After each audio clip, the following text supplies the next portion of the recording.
Hello and welcome to the first edition of our 2009 series of End Zone Focus.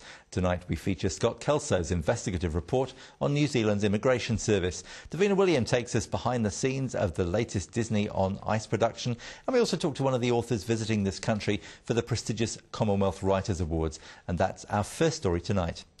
Auckland recently hosted a group of 8 international authors who were competing for the 2009 Commonwealth Writers Prize. The winner of the Regional Award for Africa in the category of Best First Book was Nigerian Jesuit Priest Father Uwem Akpan. His book was called Say You're One of Them, and it's a series of short stories about the resilience of children under the most difficult situations. The book has a raw edge to it, and it could have been written about children in any country. And Father Uwem joins us on the programme now. Well, Father Uwem, thank you so much for sparing time to be with us. Tell me, why did you choose children? Thanks, Alan, for having me. When I started writing fiction, I wasn't writing from, the point of view of a child or of children. I was writing from the point of view of adults. And then it did occur to me that I could do something with the voices of children. And I noticed that there was no book about Africa by an African with stories set in different parts of the continent, dealing with some of the difficult issues of the day from the perspective of children.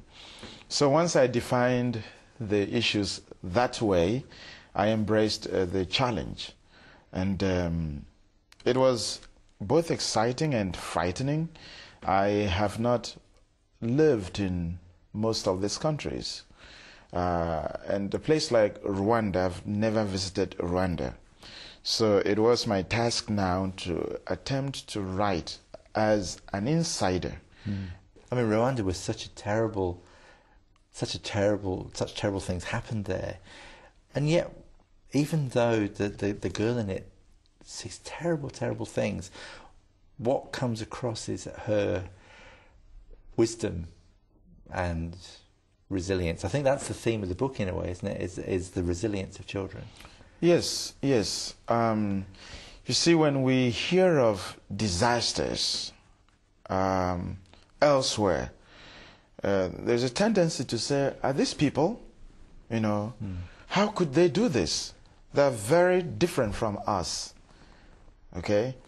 But suddenly when we are in a position to affirm the universal humanity, we should, and know that what happened in Rwanda could have happened in New Zealand, given the same set of circumstances. Okay, so I think that's one good thing about fiction. We writers try to get in there and get the reader to see how a human being deals with the issues surrounding him or surrounding her. For example, the Katrina disaster in the US. Suddenly Americans were behaving in New Orleans like people from Bangladesh. Americans living elsewhere could not believe it. Now, if you live in a country where nothing works and there's scarcity of, the important things of life, you'll find people fighting over everything and doing very nasty things to each other, like those parents in New Orleans fighting very hard to put their kids on that bus away from the floods. Yeah, so I wanted the reader to sit with the children and see their hopes, their dreams, their resilience, and follow them through their day, not just dealing with the history, the hard data, and talking about things from a very abstract perspective. So these were the things that I wanted to put across. Yeah, it humanises it. It becomes a human story. Yeah, I'm sure now you have met Monique. Yes. Now that you've met Monique, when you hear of the Rwandese genocide, or even Darfur genocide, she comes to mind. You say, "Oh, this could have been my child." Yeah. So what's your next project? I live in a parish of 15,000 Catholics in Lagos. We are 3 priests, or 4 priests, I should say. Once a month, we baptize 70 babies. Okay? Easter, 300 people are received into church. If you plot in weddings and funerals and confessions. So that's where I am now. And I'm glad also to be dealing with real characters instead of trying to create people in fiction. So that's where I am now, and I'm comfortable. I'm excited about the parish. They're very, interesting and nice people.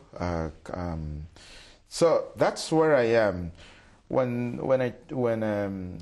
a chance comes up, I'll be able to go do a bit more writing. One of the verses that you've put at the very front of the book is from Micah.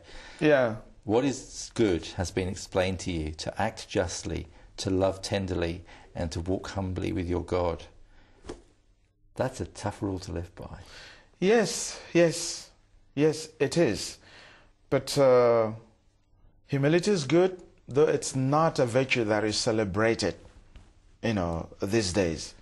Everybody wants to say, yes, I am, get off. Humility is good. Love is always good, And we have to reach out to something greater than us.